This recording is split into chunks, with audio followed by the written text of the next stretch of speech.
Olha só, prestem atenção nessa notícia. Né, tá se falando muito agora dessa questão do voto impresso, né? Porque foi uma lei que foi aprovada, né? E que não está sendo respeitada. Acredito que ela até foi revista. Mas, ó, voto impresso no Brasil é a solução inadequada para problema inexistente, diz o presidente do TSE. Achei isso engraçado, porque na época eles até aprovaram isso, até falaram que beleza, vamos tentar solucionar, vamos tentar impor isso. Só que na época eles meio que voltaram atrás, foi uma coisa meio engraçada, meio irônica, falando que não, que isso daria muitos gastos à justiça eleitoral. Vamos ver o que eles falam agora. Em entrevista coletiva a jornalistas estrangeiros, nesta terça, o presidente do Tribunal Superior Eleitoral, Al Fachin, defendeu a segurança das urnas eletrônicas usadas no Brasil e afastou qualquer suspeita de irregularidade nas eleições gerais que acontecem em outubro. Ele defendeu a presença de observadores internacionais como garantia de transparência e anunciou a participação pela primeira vez de observadores nacionais. É lógico que eles querem esses observadores internacionais, porque esses observadores internacionais eles querem que a esquerda ganhe no Brasil. Então eles são parciais. Esses caras internacionais eles querem que o Brasil, que o Bolsonaro saia do poder. Então eles vão fazer de tudo para tentar sim fraudar as eleições de alguma forma ou de outra. Você pode observar isso pelo medo que eles têm só de falar nessa questão do voto impresso, que é utilizado em praticamente todos os países sérios, né? As eleições, inclusive nos Estados Unidos, em grande parte da Europa, ainda é feita em cédulas digitais, cédulas físicas, em papel. Aí você pega, por exemplo, um país como o Japão, que não utiliza urna eletrônica, eles utilizam cédulas mesmo. Cara, o Japão, como país tecnológico, país muito forte em termos de tecnologia, eles não utilizam integralmente urna eletrônica, ou nem usam. Por quê? Porque tem riscos de hackear, tem risco de alguém invadir. Existe o risco, é uma coisa eletrônica. O que se está se discutindo tem o risco, para garantir uma maior confiabilidade, faça-se também por voto impresso. Só que as pessoas, elas falam mentiras, e aí cadê as fake news, né? Que não, que aí o povo vai saber em quem tá votando em quem. Não, porque a cédula não teria nome. O voto continuaria sendo secreto. A diferença é que você colocaria a tua cédula numa urna específica para isso. Isso acontece, por exemplo, na Argentina. Daria maior segurança, você poderia recontar os votos. Só que esse é o ponto principal. Esses caras aqui que dizem que as urnas são muito seguras, as urnas eletrônicas no Brasil não podem ser auditadas. Não no sentido auditoria real. Você não pode auditar o voto. Como é feito, por exemplo, você pega cada cédula e vai recontando. Isso não pode, isso não acontece. Porque existe um sistema e o sistema ele só pode... Você não pode recontar ele o que foi votado para ver se teve um erro. Porque na cabeça desses caras o sistema é perfeito. Não existe sistema perfeito. Quando, em 2020, eu fui cadastrar o meu título naquele aplicativo do título de eleitor que tem, eu não consegui. Por quê? Porque estava muito lotado de gente fazendo isso na mesma hora. Então, quer dizer, se nem o governo consegue sustentar um sistema como esse de aplicativo, imagina uma urna eletrônica. É lógico que tem relatos, inclusive, de fraude, desse tipo de coisa. É até muito irônico eles terem tanto receio assim dessa questão do voto impresso. Por que eles têm tanto medo disso? Por que eles temem tanto? Quem deve não teme, não é esse ditado? Então, Fachin descartou a hipótese de os resultados finais não serem aceitos e citou um arcabouço de medidas tomadas para assegurar que a vontade soberana do povo seja respeitada. Isso aí, claro, pode ser relativo, com cerca de 150 milhões de eleitores estão aptos a votar, blá blá, em 570 mil urnas eletrônicas espalhadas pelo país, um contingente de 2 mil de mesários estão trabalhando no dia a dia, nas eleições para garantir o processo democrático de escolha dos próximos representantes eleitos. O TSE trabalha em conjunto com os tribunais regionais eleitorais, das 27, blá, blá, blá, blá. Não há nenhuma dificuldade operacional, financeira, logística que impeça de levar a efeito a programação. O calendário está em dia e estamos cumprindo todas as etapas. Você confia no governo? Eu não confio. A democracia é um canteiro de obras. Há ruídos no campo da política, mas no campo da legislação eleitoral nada impede o desenrolar de todas as etapas. Agora vem as fake news. Disseminação de desinformação em campanhas orquestradas por comportamentos inautênticos. Aquela velha ladainha de sempre, aquela velha mentira. Eles mesmos cometem mentira, né? Engraçada, né? Informação deformada.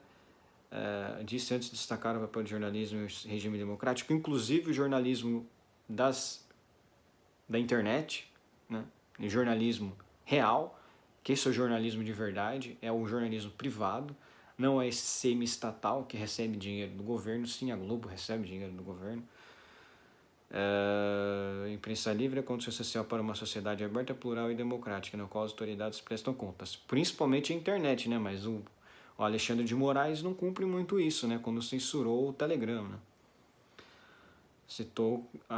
Edson Fachin citou a implementação de programa intenso contra as fake news por meio de parcerias do tribunal com mais 100 entidades associadas ao enfrentamento de desinformação. Após a experiência das eleições complicadas do ponto de vista sanitário em 2020, o TSE de estar preparado para quaisquer circunstâncias de urgência e emergência.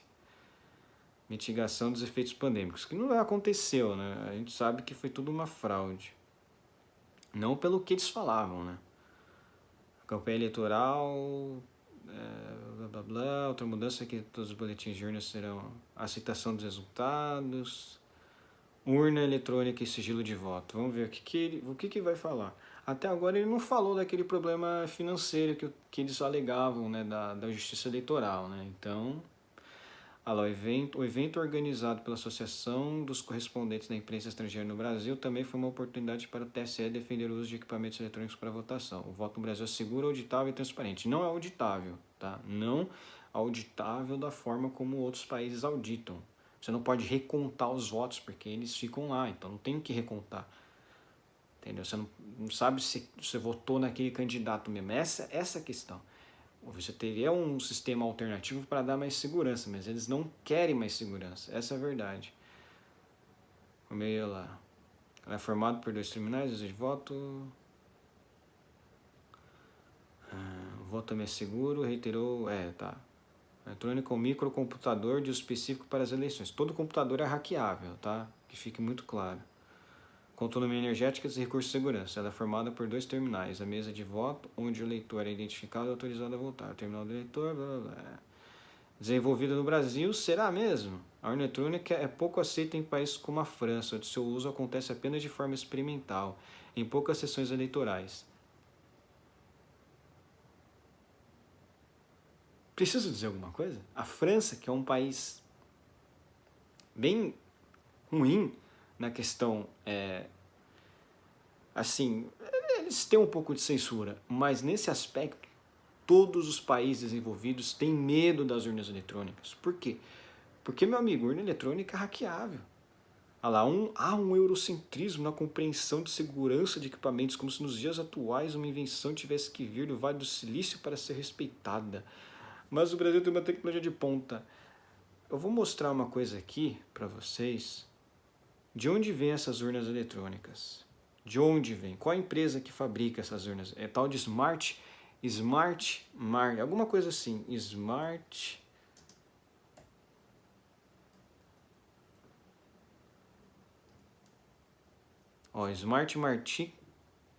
Martix Venezuela. Vamos ver o CEO, Antônio Mujica. Quem que é esse Antônio Mujica? É o fundador da CEO da Smartmatic, uma empresa multinacional de votação eletrônica. Ele também atuou anteriormente como diretor desse grupo aqui. Vamos pesquisar. De onde vem esse grupo Smartmatic? Ele é venezuelano.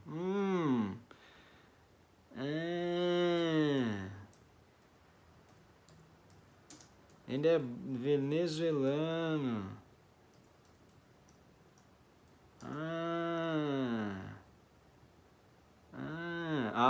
o empresa Smart Martic não fornece urnas eletrônicas ou softwares para pessoas. Ai, será mesmo? Será mesmo? Olha só que engraçado. TSE. Empresa. Deixa eu ver, vamos ver aqui. Ai. Nunca? Será mesmo? Agora, ó, tem várias notícias. Nunca vendeu aparelhos ao Brasil. A empresa atuou nas eleições de 2002, 2012, 2014 e 2016 no país, mas somente prestou serviço de conexão de dados e voz em estado isolado. Atuou então. Atuou.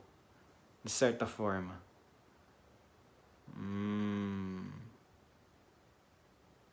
Olha, ó.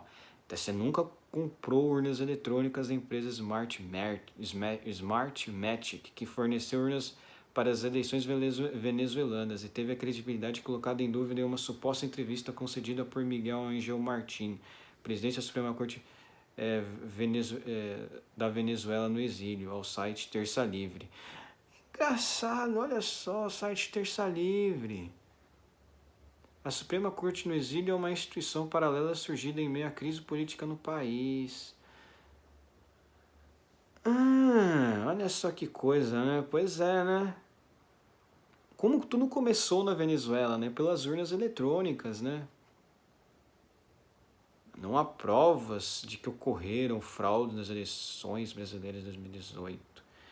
E a própria Smartmatic denunciou suspeita de fraude nas eleições de 2017 na Venezuela, o que resultou na suspensão unilateral do contrato por parte da própria empresa. Ai, caramba, tem que ser muito... Ah lá. Smartmatic era próxima do chavismo e atuou no Brasil. Desde 2004, a empresa realizou todas as eleições suspeitas da Venezuela. Só agora apontou fraude. Pois é, né?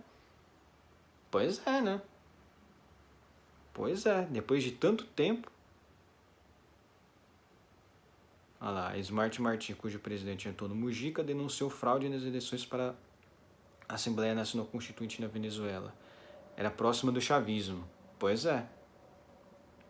Em 2004, Smartmatic realizou todas as eleições na Venezuela. Essas votações sempre estiveram sob suspeita. Em alguma delas, o governo de Hugo Chávez cruzava a lista daqueles que iam votar com os funcionários públicos e os ameaçava com demissão. Em outros momentos, os militantes chavistas afirmavam que eram capazes de violar o sigilo do voto e, portanto, poderiam verificar se o cidadão havia votado ou não contra a revolução. Era uma mentira, mas que por ignorância ou medo a maioria dos venezuelanos preferia não pagar para ver. Nunca se confirmou a manipulação de votos dentro do sistema, mas ficou evidenciado que o chavismo se instrumentalizava nele para pressionar a população em um país onde o voto não é obrigatório. Ainda tem isso, hein? O voto lá não é obrigatório.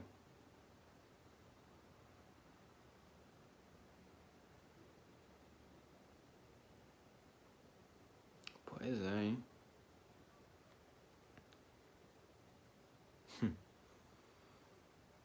Essa Smartmatic.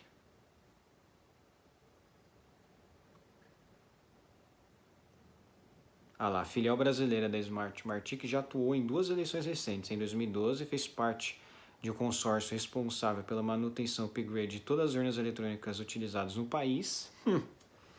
Preciso falar mais alguma coisa? Em 2014, a empresa ganhou contratos com diversos TREs para a transmissão de dados eleitorais.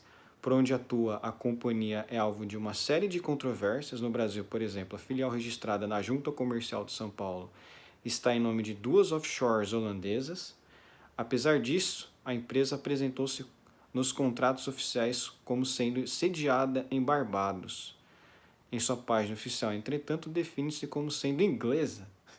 No México, onde atuou, era qualificada como holandesa. Além de Venezuela, Brasil e Estados Unidos, a Smartmatic realizou eleições na Bolívia, Equador, Zâmbia, Filipinas e na Bélgica. Nesses 2 últimos países, a empresa enfrentou ou denúncias de fraude ou processos judiciais. Nas Filipinas, o Congresso iniciou uma investigação sobre as falhas no sistema eleitoral da Smartmatic. E para desvendar sem sucesso a intrincada rede de offshores que encobrem os proprietários da empresa, cujo rosto conhecido é do venezuelano Antônio Mujica. Em 2013, o governo da Bélgica se recusou a pagar parte do contrato para a realização de eleições regionais, devido às falhas nas urnas que levaram à perda de votos. Meus amigos, a Smart Martic reconheceu pela primeira vez a vulnerabilidade do voto eletrônico, que para nós, a Venezuela, era muito óbvio. Se hackers são capazes de invadir o website do... Olha isso! Que para nós, na Venezuela, era muito óbvio.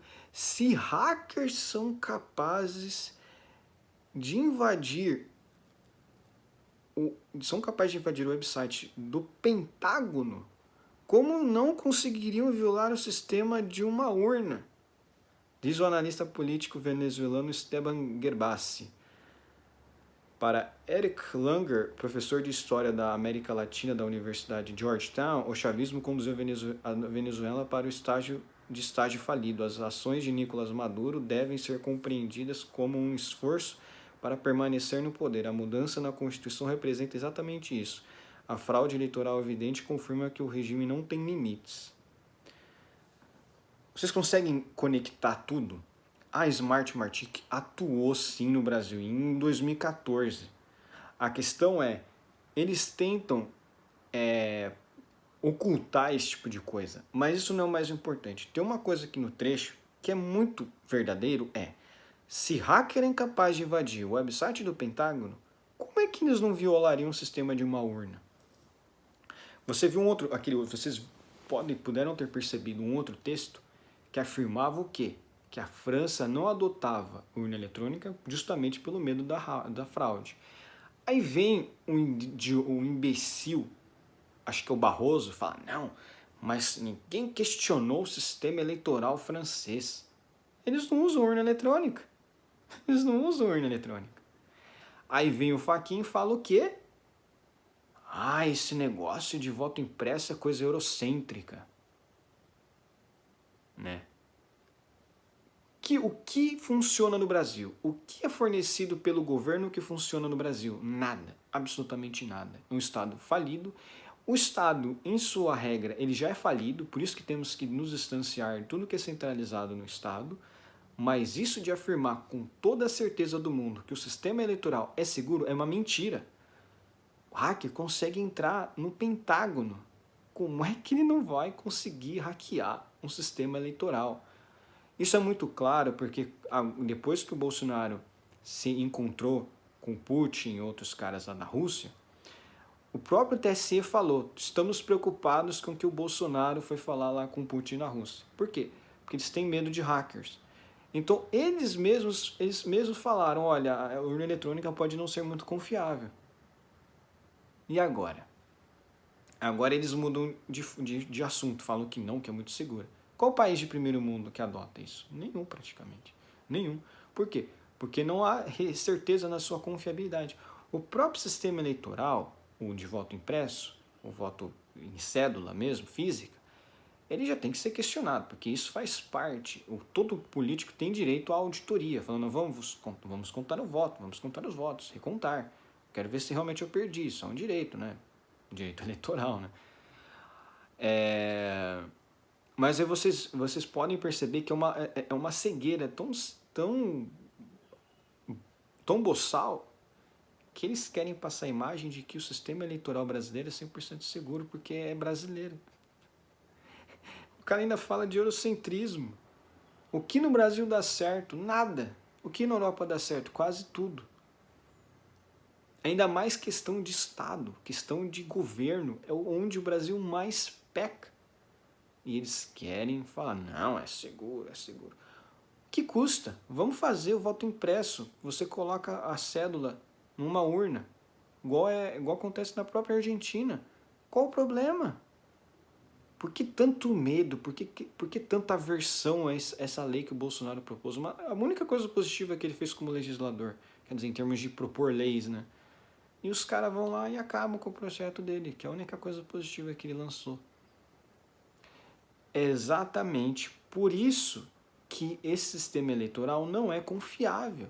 por vários motivos. Tem a Smart Martic, que é suspeita. Você tem o próprio analista político venezuelano ali falando algo que eu sempre achei verdade, sempre pensei isso. Você tem um hacker que consegue hackear o Pentágono, por que ele não hackearia a urna eletrônica? Então não é seguro.